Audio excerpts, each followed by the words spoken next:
And welcome, sports fans, to today's Sports Roundtable. Glad you joined us as we are in the New Year edition of the Roundtable here on YHC and YHCTV.com. And we come off the Bloomfield Christmas tournament with a great tournament this year. Hopefully you enjoyed that. All 26 games that we brought to you live here on YHC and online and our online platforms. A great tournament that ended with a great finish down to the wire, the very last second, where Hayti pulled out that Christmas tournament championship. Its first ever, or actually its second ever, over Twin Rivers in that championship game. A great finish, and we've been out of pocket a little bit other than the couple games we've done this week. So hopefully everyone enjoyed the tournament. It was a great reach for us. We've reached more than we've ever reached online, and probably certainly through TV as well. And it's great. It's a great Christmas tradition, a little time off with a lot of basketball, and hopefully everyone enjoys that each year. And man, it's hard to think we've been bringing it live. I think that's our 10th year now that we've brought it live. Certainly when we first started out, it was just TV, and then we brought on the online platforms shortly thereafter. But 10 whole years that we've been bringing the Christmas tournament live here on Channel 21 on New Wave Cable. So it's a great tradition, and hopefully everyone enjoyed it.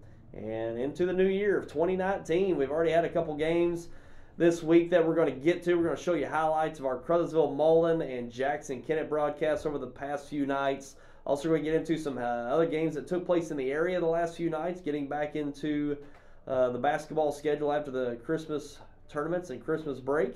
So a lot of good basketball coming up in the area. Also, a little football news out there. A lot of changes are going to start to be made with new coaching positions coming up and that sort of thing. So we're going to get into those in our next few segments. Also, we'll give you a look ahead to the basketball broadcasts that we've got on our schedule for the next few weeks, so you can prepare for those coming up. And a look ahead to NFL Wild Card Weekend. And that gets underway today and tomorrow, Saturday and Sunday. And the National Championship of College Football right around the corner on Monday night. So a lot of football to be played out this weekend as well. We'll just give you a sneak peek of that. That's what's getting started this weekend. So let's go ahead and get started with some games that we had last night. Take a look at some games from the area. First, starting off with some games that we brought to you. We brought to you live last night. Jackson over Kennett, and Jackson defeated Kennett 57-43 in that SEMO Conference matchup. We brought that live to you here on YHC last night. Jackson got out to an early lead and pretty much kept it. They didn't run away with it in dominant fashion, but Kennett just wasn't able to really make a run and make it a close one. They got as close as 10 there in the second half, and just wasn't really wasn't able to cut in any more than that against the Jackson Indians. And Jackson makes it tough with their length. Certainly to be able to score consistently, you got to be able to score from the outside, and Kennett couldn't do that as much in the first half. They did have some more success in the second half, but just come up a bit short in the end against the Jackson Indians. And Jackson have a good season so far. They did suffer a big loss to Cape Central in that Southeast Missouri Christmas tournament final. Pretty big loss there. Cape dominated in that game, but other than that, Jackson's had a pretty nice season so far. Only 2 losses on the year, and got one last night in Kennett. Let's take a look at the highlights from last night.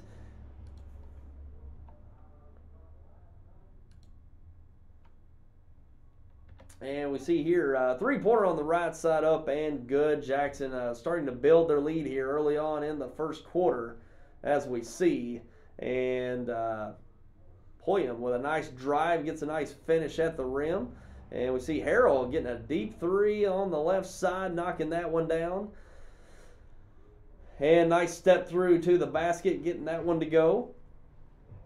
And a nice dump down finish. That's what we saw all night from Jackson, moving the ball well around the perimeter, getting the easy looks underneath, and getting the good looks on the perimeter as well. Nice high-low action here for the basket for Jackson. Here, Jackson Hemphley going to step into a three on the left wing, knocking that one down. And Ben McMullen stepping in, the freshman, knocking down that mid-range jumper. And nice little tap off the glass there with the runner. And Jackson Hemphley getting a nice putback off that rebound, and nice dump down pass. Tough shot, fading away, getting that one to go for Hempfling as well. And nice little runner here into the paint. And see Harrell getting hot here in the third quarter. Hits 3 straight three-pointers on his attempts for the Indians there in the third quarter, but Salyer there answering, and Harrell knocking down another one of his threes there in the third. And Hempfling getting a nice basket and the foul on that drive. And here Harrell knocks his 3rd straight three-pointer down, and he got hot in that third quarter, but Jackson was able to keep pace with the run. And we see B-Sink there knocking down that mid-range jumper. Nice high-low action there from Jackson, getting the easy 2. Seeing it again here, and no one on that backside for Kennett to stop the bucket. There's and one bucket there for Jackson in the transition. Nice dump down, and Hempfling with the finish there. Into the fourth here, late in the fourth quarter. Nice reverse for the Indians. And dump down pass we saw a lot in the second half. Basket and the foul there. And getting a quick and easy one there for Carter Maddox on that one. And we saw Ben McMullen knocking that one down. And Harrell knocking down another 3. As I said, he got hot in that second half. But Jackson was just easily able to keep pace and outpace the Kennett Indians in that one last night. And Jackson cruises with a SEMO Conference victory over Kennett last night. We'll talk more about how you can watch that replay here on YHC. And take a look at some other games from last night. Dexter getting a Stoddard County Conference victory over Woodland. Dominant fashion, 77-39. No problem for the Bearcats last night over Woodland. Also, Cape Central over St. Dominic, 71-44. Cape Central having a very good last month. They dominated through that Southeast Missouri Christmas tournament into the championship over Jackson, and continuing that dominance over St. Dominic last night. And 71-44. Sikeston over Charleston. Big rivalry game there in the SEMO Conference. And Sikeston defeats Charleston at Charleston 77-67. Charleston actually led at half in this game, and Sikeston pulled ahead in the second half to get the victory. Nice night for Kevin Jones. I think Kevin Jones had 20 points. Trey Jenkins followed with 16. And Charleston giving Sikeston a pretty good run last night. And going back to the SEMO Conference tournament, Charleston fell by, I think, more than 40 points. Right around 40 points in that SEMO Conference tournament in the first few weeks of the season. And a lot different outcome last night, as Charleston even led at half. Much more competitive game in that hot box there in Charleston. I can only imagine the atmosphere there in Charleston last night in that SEMO Conference matchup. And come down to the end where Sikeston pulled it out over Charleston for that SEMO Conference victory. So Charleston looks like they've come a ways since the beginning of the year, especially in that game last night. We'll see if they can sustain that going forward. And also Twin Rivers getting Ozark Foothills Conference victory over Doniphan last night, 55-50, continuing their winning ways after a great run in the Christmas tournament in Bloomfield. And a nice conference victory, which those two teams will probably be at the top of that conference. Wouldn't be surprised if we see those two teams in the conference championship of that Ozark Foothills Conference tournament later on in the year. So Twin Rivers gets a nice conference victory over Doniphan. And Oak Ridge over Scott County Central, 85-83. Oak Ridge getting a nice victory over Scott County Central. That's also, I think that's in the Scott, Mississippi Conference there. And Scott County Central going to be an interesting district, which we're going to talk about in the next segment. Scott County Central, been a great run for Scott County over the last few years, winning state championships a number of years back and into the state tournament over the last few years. And it could be an interesting district tournament. And also the Scott Mississippi Conference tournament, where Scott County Central's dominated that conference for a number of years, but could be an interesting one this year there in the conference.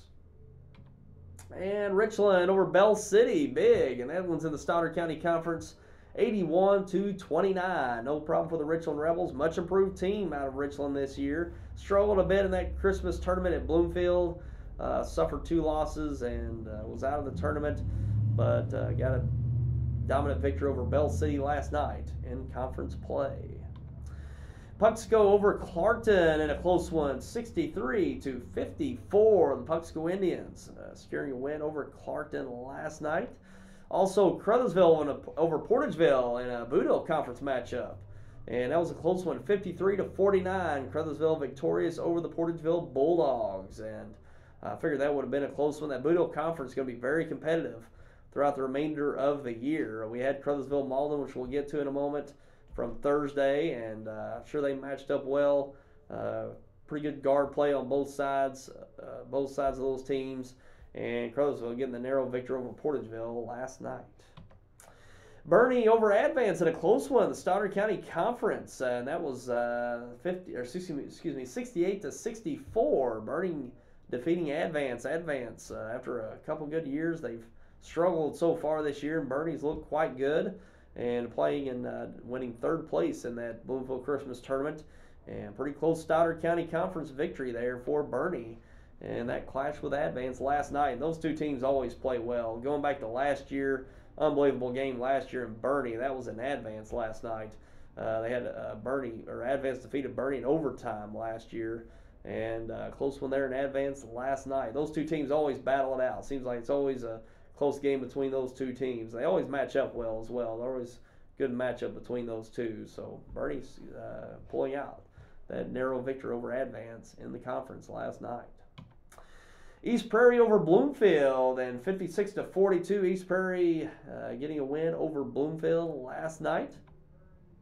Scott City over Chaffee, 56-48. Scott City Rams getting a victory last night. Also Kelly over SENATH-HORNERSVILLE, 56-34. Nice victory for the Kelly Hawks.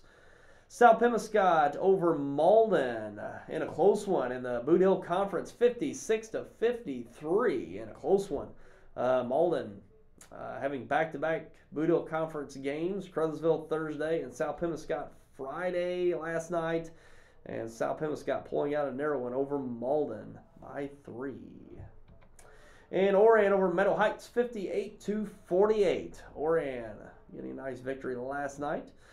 Going to girls basketball now. Back to Thursday night. Charleston over Sikeston in a SEMO Conference matchup, 68-62. Also, we have Poplar Bluff over Cape Central, also in the SEMO Conference, 63-34. Dominant victory for the Lady Mules. And also, we have Twin Rivers over Campbell, 62-44. Dominant victory for the Twin Rivers Lady Royals Thursday night. And taking a look at the broadcast we did last night, Friday night, Jackson-Kennett. You can watch that replay here on YHC on New Wave Channel 21 later on today, Saturday at noon and 6:30, and also Sunday afternoon at 3 p.m. Watch the replay of that SEMO Conference matchup, Jackson versus Kennett, this weekend here on YHC. And you can watch it anytime online on our website at yhctv.com, and also our Facebook and YouTube pages. Watch it anytime on demand on our online platforms. And also the game from Thursday night, the replay of that Thursday night game, Caruthersville and Malden.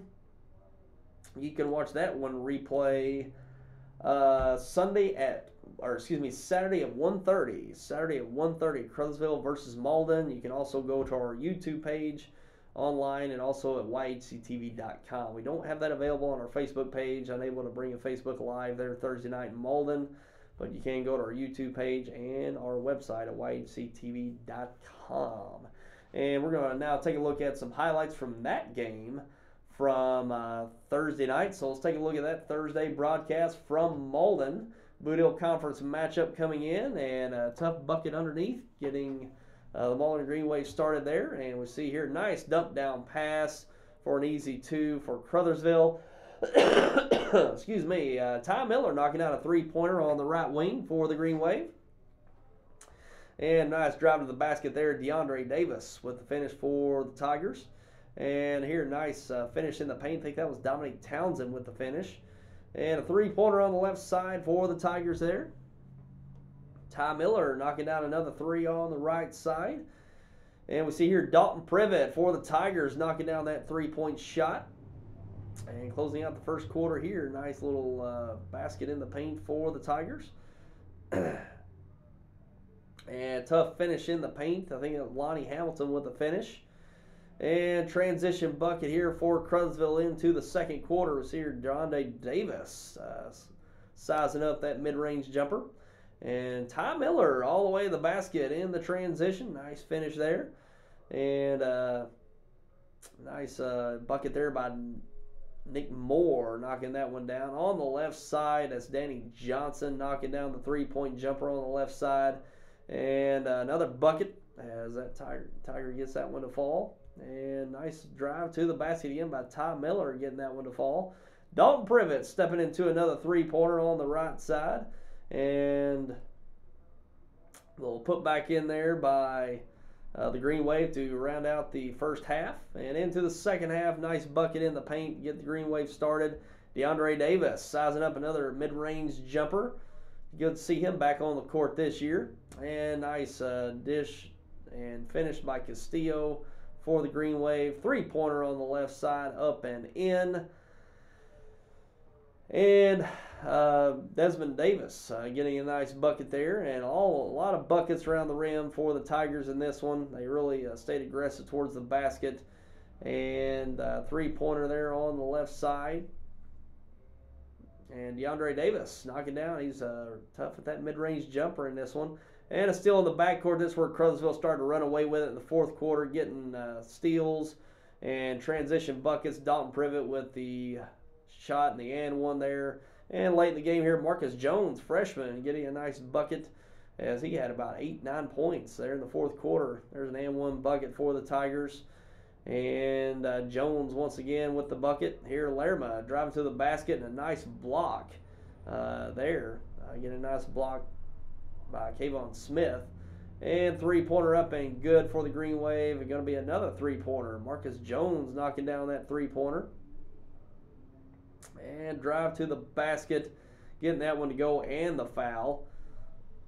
And the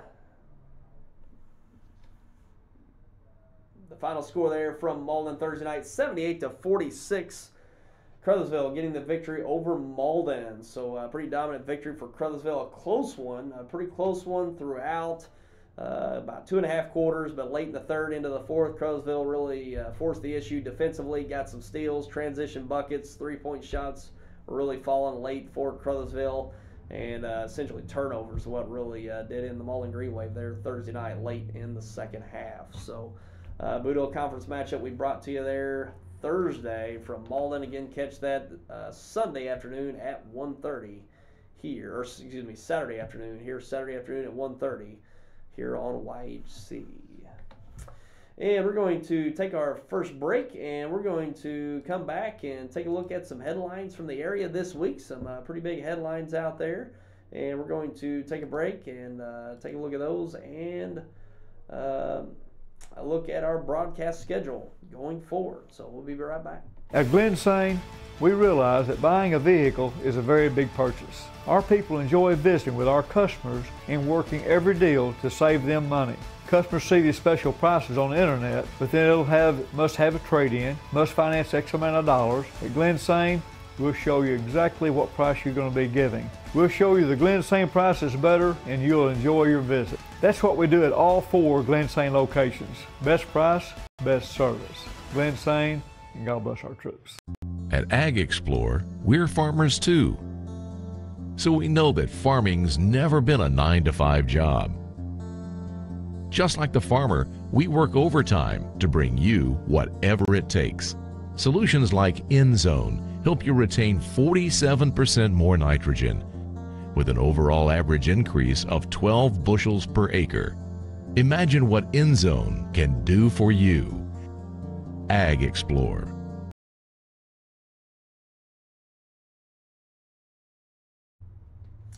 And welcome back, and take a look at some headlines from the area this week. First, starting off with that Sikeston-Charleston game that we talked about. Sikeston edging Charleston, that SEMO Conference matchup. And Sikeston goes to 2-0 in conference play after that win last night over the Blue Jays. Much closer game than a lot probably anticipated, as Sikeston rolled over Charleston in that SEMO Conference tournament in the first few weeks of the season. I think it was around 40 points. It was just an annihilation. And Charleston came to play last night and really took it to the Bulldogs, had that halftime lead, and Sikeston pulled ahead in the second half. And Sikeston is primed for another great run this year, potentially in the district and state tournament, and leading the way so far in conference play at 2-0 on the year. So it's certainly early in the conference schedule. But look out for Charleston. They looked really sluggish early on. I wouldn't say sluggish, but just taking some losses early in the year, especially in the SEMO Conference tournament, and just didn't really play well at all in that conference tournament. And Sikeston really took it to them. But look out for Charleston going forward. They host the district this year in Class 3 District 1 over there, so always a tough place to play. It's just that atmosphere and everything, it's just so on top of the court there in Charleston. Always an atmosphere there for a big game. So Charleston's got that in its favor later on in the year for that Class 3 district tournament. So look out for both those teams going forward. In the SEMO Conference, Charleston can certainly make it interesting in regular season play, and Sikeston's certainly going to be there up at the top of that conference.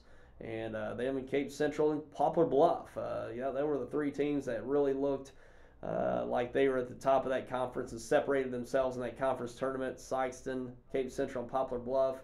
And Sikeston might just be a notch above those other two teams. But I tell you, at SEMO Conference, you get in some of these road conference games, they can be tough, as Sikeston saw last night against the Blue Jays there in Charleston. A road SEMO Conference game is nothing to be messed with. It's tough road games out there in the conference. So it's going to be a great conference season for the SEMO Conference. Really looking forward to the matchups going forward. And also, take a look at that Oak Ridge-Scott County Central game. Oak Ridge edged Scott County Central in a shootout. I think it was 85-83, 86-83, and Oak Ridge edged Scott County Central. And Scott County Central has had a run in that Class 1 District 1 this year. But I tell you, we brought this bullet up to give notice to that Class 1 District 1 this year. Delta's in that Class 1 District 1. They look really good. And Scott County Central always there in the mix in the district. And, of course, Risco. It's been Risco and Scott County Central in that district final for as long as you can remember, with the exception of Gideon. They're around to what, 2015, 2016, just about 3 years back. So it's always been Risco and Scott County Central consistently in that district final. But throwing in Delta this year could really make that Class 1 District 1 interesting with those three teams, Risco, Scott County Central, and Delta. So we'll be looking forward to that district final at the end of the year. It is at Gideon this year, so none of those teams really being able to take advantage of the home court in that Class 1 District 1 besides Gideon, but it's certainly going to be expected to be Risco, Scott County Central, and Delta in that Class 1 District 1. So that'll be an interesting tournament come February in the Boot Hill. And also bringing you some football news this week. Cape football coach Arlen Pixley has resigned his position there as head football coach of the Cape Tigers football program, and they're going to be in a vacancy there going forward. So it'll be interesting to see who Cape gets in that football head coaching job, as Arlen's been there, I think, 3 seasons there, had a district championship in his first year, a runner-up in the second year, and really struggled this last year, this fall. 1-9, the Cape Tigers went, Cape Central Tigers in high school football this last fall. So Arlen Pixley has had a number of stops at New Madrid County Central for his longest tenure. Then they're at Cape Central, and now out there once again. So Arlen Pixley, a big name out there in Southeast Missouri in high school football. So we'll see where he potentially lands, whether it's here in Southeast Missouri or elsewhere. But certainly big news in high school football here in January that Arlen Pixley is out there on the market for head coach. So we'll see what happens, not only for Arlen Pixley, where his next land is, but also the Cape Central Tiger football program. They've had success over the last number of years, and we'll see what happens there with their vacancy. But some big news there in the high school football front this week, as Arlen Pixley has resigned his position as Cape Central head football coach. And now let's take a look at our broadcast schedule for high school basketball. We had 2 this last week, and we've got 3 coming up this week in the area. And Monday night, January 7th, we got Delta C7 at Portageville. We're going to bring that live to you from Portageville Monday night, 7:30 start here on YHC and YHCTV.com. So look forward to that one Monday night as Portageville hosts Delta C7 in that non-conference matchup Monday night in Portageville. Also will be in Dexter Tuesday night. Stoddard County Conference matchup, the Bloomfield Wildcats and the Dexter Bearcats. Will bring that live to you from the Bearcat Event Center Tuesday night, 7:30 start. Here on YHC, of course, and all of our online platforms. And then skipping ahead to Friday night, big Stoddard County Conference matchup as always. Dexter at Bernie, and going to be at the Bernie Event Center down there Friday night, and it should be a great atmosphere as it always is. Big rivalry game in the Stoddard County Conference, and Dexter will be might just be at full strength. Andrew Ellinghouse has been out with an injury to I think it's a knee injury, leg injury, and I think he's going to be possibly back in the mix by then. So Dexter certainly missed him in the Bloomfield Christmas tournament.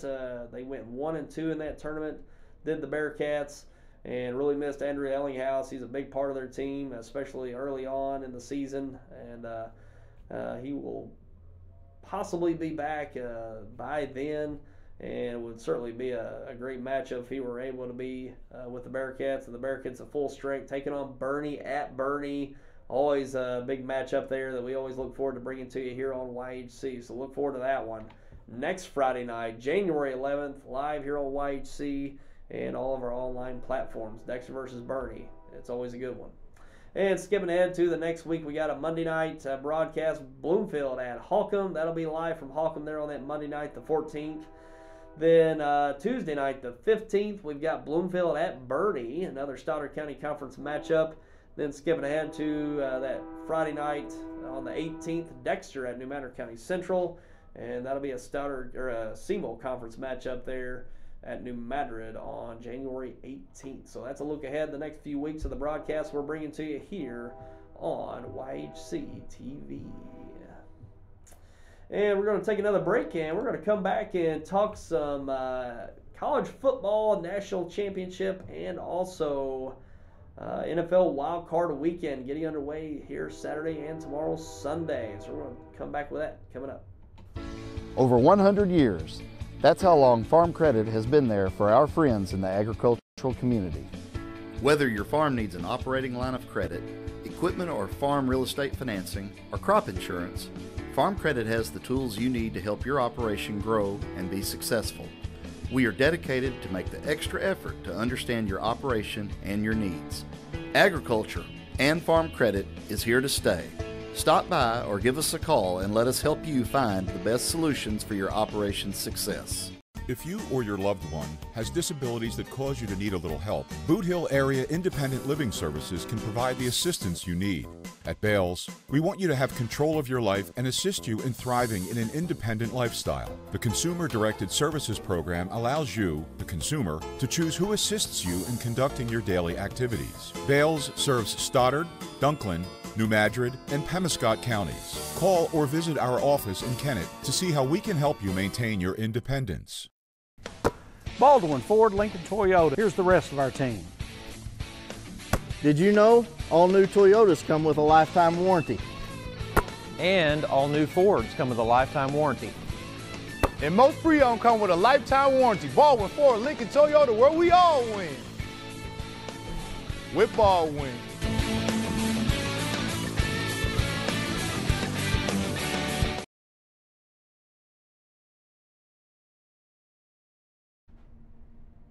And welcome back, and now let's take a look at some big matchups that are coming over the weekend. Let's first start off with the College Football National Championship. The playoffs coming down to the title game Monday night, and certainly typical championship game between Alabama and Clemson. And this will be the fourth installment now of this matchup in the college football playoff. And Alabama takes on Clemson, and that will be Monday night, 7 o'clock start on ESPN down in Tampa Bay for that championship game. And Alabama been rolling through the season, only got tested pretty much in the SEC championship game as they took on Georgia, had to come from behind in the second half. And that was their only scare of the year, and certainly wasn't in the semifinal round where they got a big lead on Oklahoma pretty much sustained it for a dominant victory to advance on to the championship. Clemson got a dominant victory against Notre Dame in the semifinal. So once again, we get Alabama and Clemson for a national championship. Both teams coming in at 14-0, undefeated, and a lot of points on the board for both of these schools. Alabama coming in averaging 47 points a game, Clemson averaging 44. Defenses are very similar as well, points-wise. Alabama only giving up 14 points a game, Clemson only giving up 13 points a game.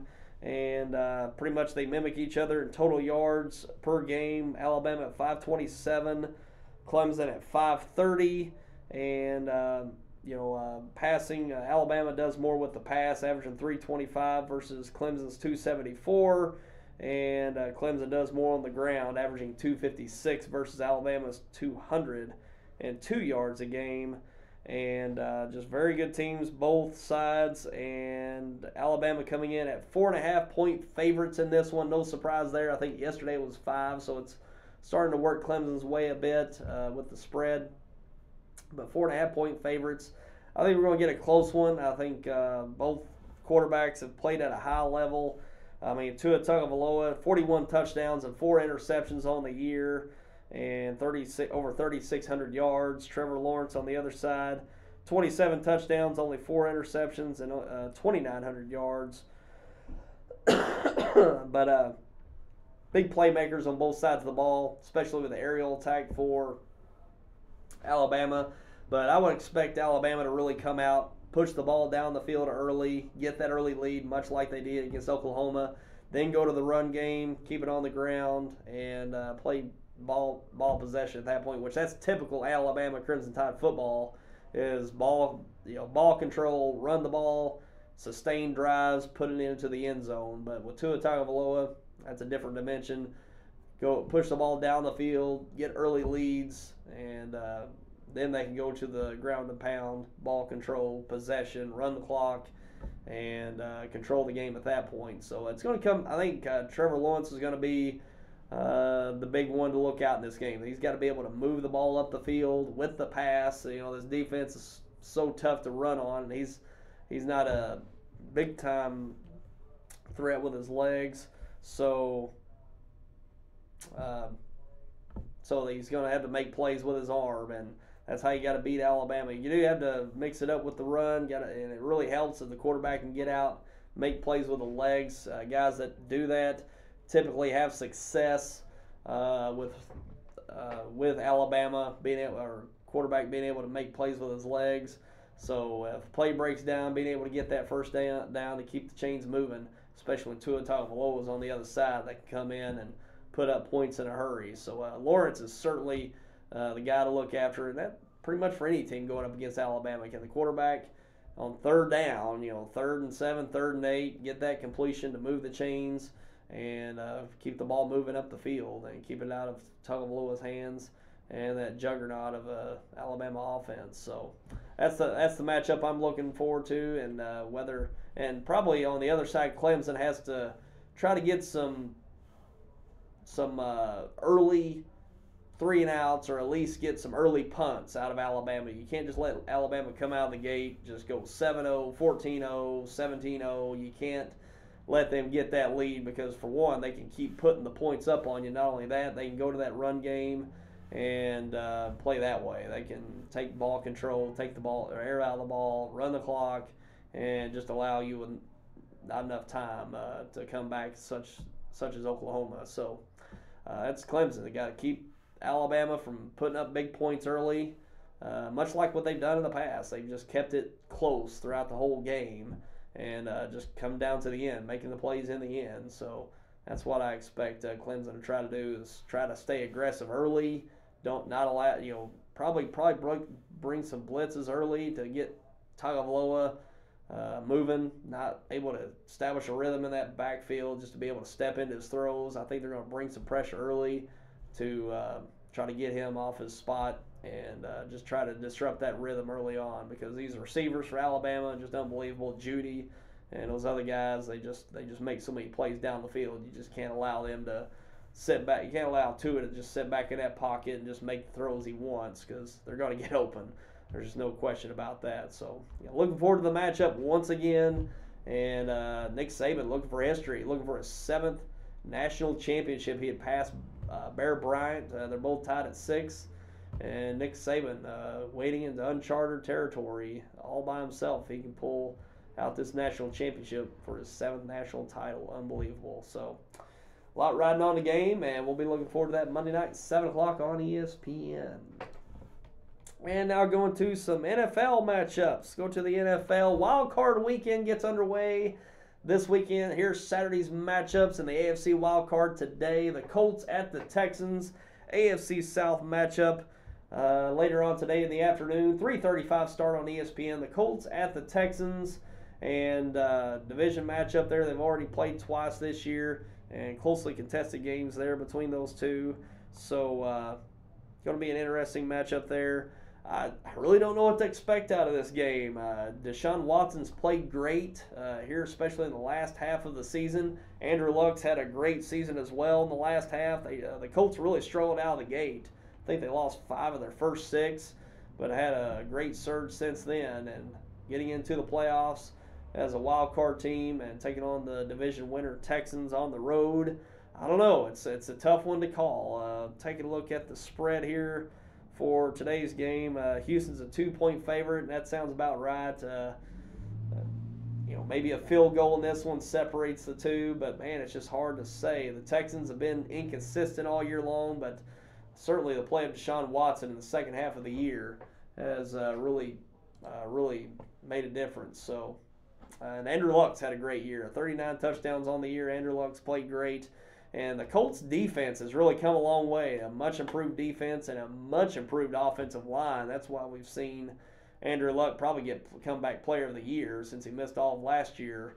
That offensive line has really improved over the last number of years, and that defense has as well. And they got a really good back in Marlon Mack that can run the ball. So a much more balanced team out of the Colts this year. And it should be a good game between the Colts and the Texans this afternoon.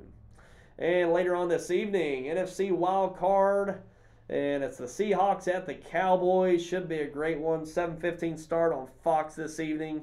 And the Cowboys have been really good at home. They've played great at home. So I would expect Cowboys to pull this one out. I really do. 2.5-point favorite for the Cowboys. The Seahawks are really great at home, but not as good on the road. And the Cowboys have really excelled at home since they've gotten Amari Cooper earlier in the year with the trade.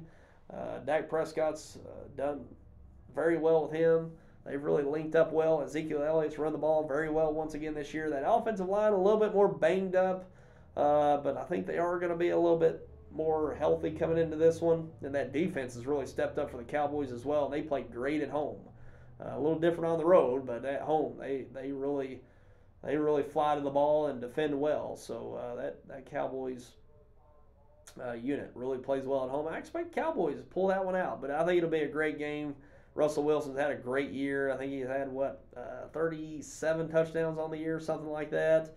He's had a great year, and Russell Wilson can't count him out, even on the road. So should be a good one tonight on Fox. And Sunday's matchup in the AFC Wild Card, 12:05 start on CBS. The Chargers at the Ravens. Should be a good one.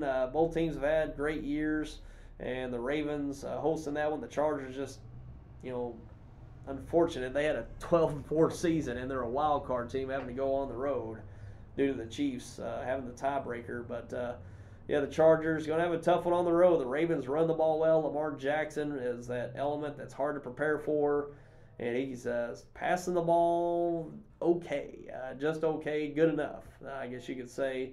But, man, his legs, he makes plays with his feet, being able to extend drives, makes it tough to defend. Kind of looks back to the Tim Tebow days for the Broncos. He'd just take off running and extend the drive.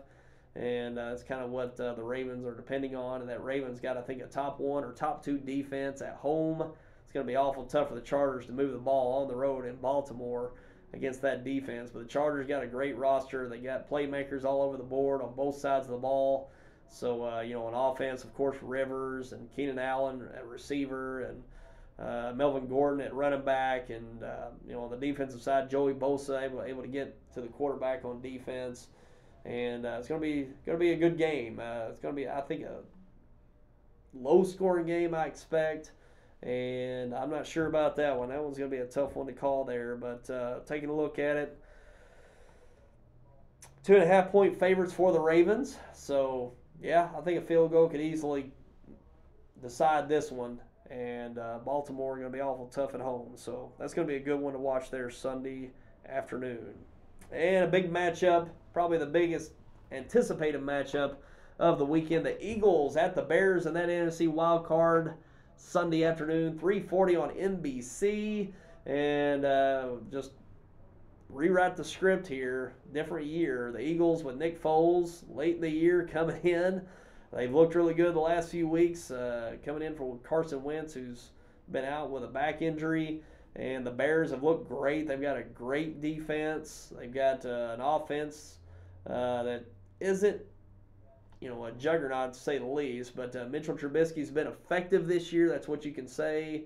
Effective moving the ball up the field. They got a pretty good running game, but an excellent defense of the Bears. So Nick Foles is going to have to really get that magic wand out for this run, because they're going to be on the road the entire playoffs. Last year they were a 1 seed, so they were able to have home field advantage throughout. But this year it's all going to be on the road, as they're the 6th seed that just snuck in due to a loss that helped them get in. So Nick Foles just might be able to rework the magic, and it's going to be impressive if he can go on the road and lead the Eagles to victory over the Bears in Chicago.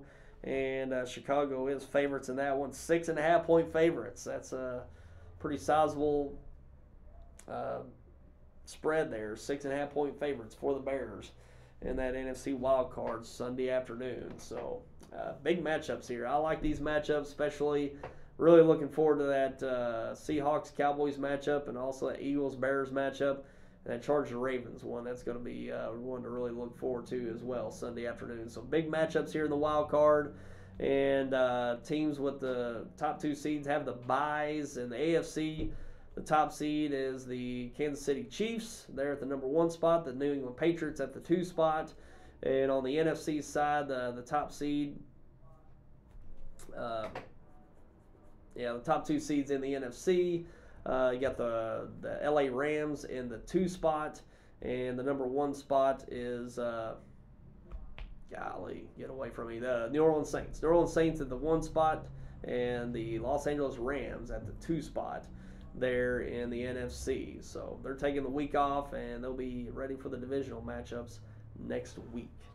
So there's your NFL wild card weekend. I'm really looking forward to it. It's a great weekend of football. And capped off Monday night with that college football national championship. So a lot to look forward to over the weekend and into Monday night in football. So really looking forward to it. And that's pretty much going to wrap it up for today. We're going to wrap it up and look forward to more broadcasts that we're going to bring to you this next week here on YHC. So look forward to those. And we're going to sign off for today. So have a great weekend, everyone. And we'll see you next week. Take care.